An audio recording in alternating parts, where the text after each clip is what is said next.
All right, ready to dig into today's deep dive? We're going on a bit of an unusual dig, archaeologically speaking. You ready for this? Always. Let's hear it. Well, it involves something I bet you have in your recycling bin right now. Beer cans. Beer cans, huh? Sounds intriguing. Actually, I know a thing or two about that. I bet we're talking about D.B.S. Maxwell's work. Bingo, you got it. We're diving into his 1993 paper, Beer Cans, a guide for the archaeologist straight from the journal Historical Archaeology. A classic.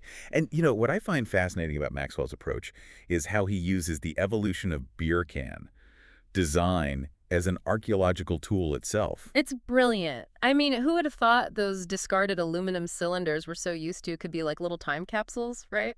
Exactly. And he meticulously tracks all those design changes, from the materials they used to those different opening mechanisms. It's like he created a chronological roadmap for dating archaeological finds. So, like, finding a punch top can instantly tells you you're looking at a layer from the 1930s or 40s. You got it. It's a really clever way to use everyday objects to understand the past. It really highlights how even the most ordinary things can reveal so much about our history. Absolutely. And Maxwell's paper is a great example of that, showing how these seemingly insignificant objects reflect big shifts in technology, cultural trends, even consumer tastes. Speaking of big shifts, let's talk about the switch from steel to aluminum cans. I mean, remember steel cans, they're practically relics themselves now. Yeah, you don't see those around much anymore. Maxwell actually points to a major shift that happened in the 1970s. It was all about economics.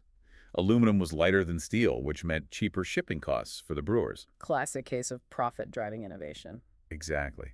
But it also makes you think about the environmental side of things.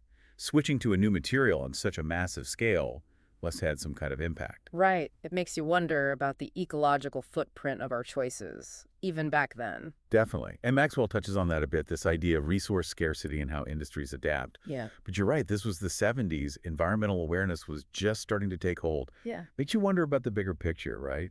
Like, how did this whole shift toward aluminum impact how people saw disposable packaging? Such a great point. It's amazing how something as simple as a beer can connect to these larger social changes.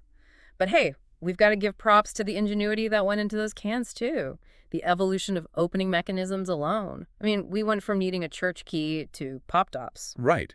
And Maxwell argues that this whole evolution was largely driven by us, by consumers demanding more convenience. Makes sense. I can't imagine life without a pop top now. But it wasn't always smooth sailing. Those early tab tops, they were notorious for causing injuries. Oh yeah. My dad used to tell me stories about those things. Sliced fingers. He's not wrong to be careful. It took some refining to get those designs right.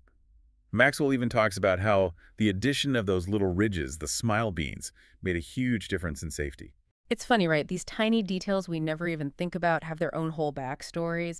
And hey, it's not just the can itself that has a story to tell. Maxwell also gets into those old beer can labels, which, have changed quite a bit over the years. Oh, absolutely. Yeah. And it's amazing how those changes reflect what was happening in the culture at large. Don't forget, back then, canned beer was still pretty new, Yeah. and a lot of people weren't sold on it just yet. So marketing, that was key for shaping how people saw this whole new thing. It's funny to think about now, but some of those old labels, they did a lot more than just show the brand. I remember reading about some that actually had instructions printed right on them, like how to open the can. Oh, for sure. Sounds crazy now, right? Totally. But back then, it was a totally new way to package drinks, and you really had to walk people through it. Makes you think about all those how-to videos we see now about using a rotary phone. Hi. Hilarious. Like totally archaic to us now. But that's exactly what those old labels are like. They're gold. Yeah. Showing us those early marketing tricks, right? How they got people on board with these new products. Yeah, totally. And Maxwell takes it even further. He connects those label designs to this bigger picture of the history of marketing itself. Oh, interesting. In what way? Well, he says those labels, the fonts, the slogans, the images, it's like a window into how marketing strategies changed over time. And how they mirrored what was going on in society. Like, think about it. They used to put the word beer in huge letters on those cans. Like they had to spell it out. Right. Because for a lot of folks back then, canned beer just wasn't, well, beer. So they had to really hammer it home. Like it was a novelty. That's wild. Exactly. But then as you go through the decades, you could see in the labels, bolder designs, more experimental. Canned beer was catching on. And so advertising, it got more sophisticated along the way. It's amazing. Something we totally take for granted, right? And it reflects all these trends, all this history. That's the thing. And sometimes, even when you have a really innovative design, Yeah. it just doesn't work out.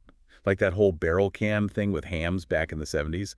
Maxwell tells that story. Kind of a funny one, actually. Oh, yeah, you mentioned that earlier. What was it about that barrel can that makes it such a good example, or I guess cautionary tale? Well, you see, on the surface, it seemed like a slam dunk. They shaped the can to look like one of those old-time beer barrels. I bet people loved that. Oh, they did. They did. Yeah. Tapped right into that nostalgia for, craftsmanship and tradition and all that. So clever. So what went wrong? Was it just too weird to make? Kind of. I mean, the shape, it was a logistical nightmare. Hard to stack, expensive to ship. So the cost just spiraled out of control. Yep. Great idea on paper, but in the real world. Didn't quite make sense. Exactly. And that's what Maxwell uses this barrel can to highlight. Even the most out there ideas, they still got to work in the market, Makes you think, right? Like, what will future archaeologists think when they dig up our junk? Our digital trash. Yeah, that's a fun one to think about. Imagine what they'd make of a smartphone. They'd be like, what is this weird little slab? Why is it cracked? And what were all these people doing with these things anyway? Imagine them trying to figure out what a meme was, like some long-lost form of communication. It's wild. It makes archaeology feel so immediate, like we're leaving our mark right now in this digital world. Totally. And that brings us to a key point that Maxwell makes. He's saying that these seemingly unimportant things, these beer cans with their weird designs and advertising, they remind us that history isn't just about big monuments and dusty old books. Right. It's everywhere. Exactly. It's in the everyday stuff, the things we use and throw away without thinking. It's like he's saying, pay attention. Look closer at the world around you. Because those are pieces of the story, too. It's true. We take so much for granted, never thinking that someone might find this stuff fascinating someday. Exactly. Maxwell's work, it just reminds us to find that archaeological value in the ordinary.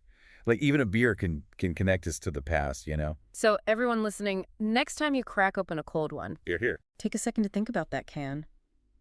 100 years from now, it might be someone's artifact. It's true. What will they think of us, right?